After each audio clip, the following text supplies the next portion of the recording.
Chapter 13, Section 3, The National State and Democracy. Great Britain, before 1871, had a two-party parliamentary democracy. The people chose the representatives for the parliament. They had two parties, liberals and conservatives. They competed to pass laws that expanded the right to vote. The working class supported the liberals. The liberals had two fears of losing their support. Number one, trade unions grew and they favored a more radical change of the economic system. Number two, in the 1900s, the Labor Party dedicated itself to the interests of workers. France. The collapse of Napoleon left them in a confused state. In 1875, the Third Republic gained a republican constitution. They had a president and a legislature of two houses. The first house, the upper house, the Senate, they were conservative. They were elected by high-ranking officials. The second house was the lower house, the Chamber of Deputies. They were voted by all adult males. They were premier in charge. France failed to make a strong parliamentary system, but by 1914, the Third Republic had the loyalty of most voters. Italy. In 1870, Italy emerged as a united national state. There was little unity because of the poverty-stricken South and the industrialized North. Germany. New Imperial Germany, ruled by Otto von Bismarck, began in 1871. They had a two-house legislature, the lower house called the Reichstag, and the ministers of government under the emperor. New Emperor William II ruled from 1888 to 1918. Germany had become the strongest military and industrial power in Europe. Conservative forces tried to thwart, but it did not work.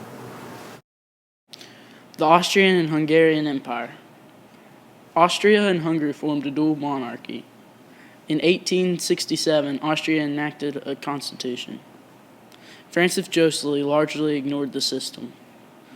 A German minority governed Austria, but felt threatened by the Czechs, Poles, and other Slavic groups. Russia. Nicholas II began his rule in 1894. He believed that the absolute power of Czars should be preserved. By 1900, Russia had become the fourth largest producer of steel. With this industrialization came terrible living conditions. On January 1905, a massive group of workers went to the Winter Palace in St. Petersburg to present a petition of grievances to the Czar. But troops opened fire on the peaceful protest. They killed hundreds on what is called Bloody Sunday. This caused all workers to strike in Russia. Nicholas was forced to grant civil liberties and legislative assembly, called the Duma. But this did not last long and soon was forgotten, and they went back to their old ways. The United States. After 4 years of a civil war, the American nation was preserved. The Old South was destroyed.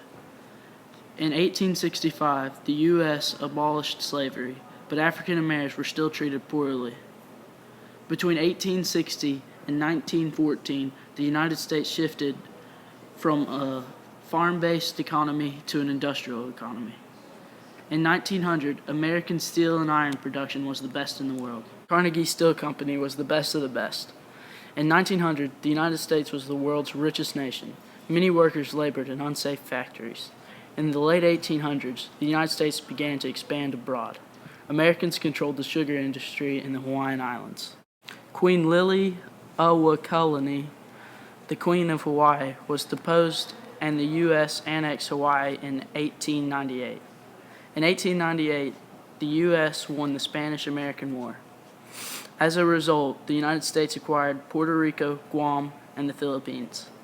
By the beginning of the 20th century, the United States had an empire.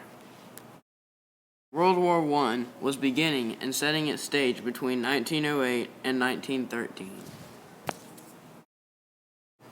These things have affected society and culture today. Steel has been and still is being used in various things such as steel cans, refrigerators, washing machine, cutlery, cooking pots, garden tools, jewelry, watches, cars, buses, trains, filing cabinets, paper clips, staples, and scissors. Thank you for watching and have a nice day.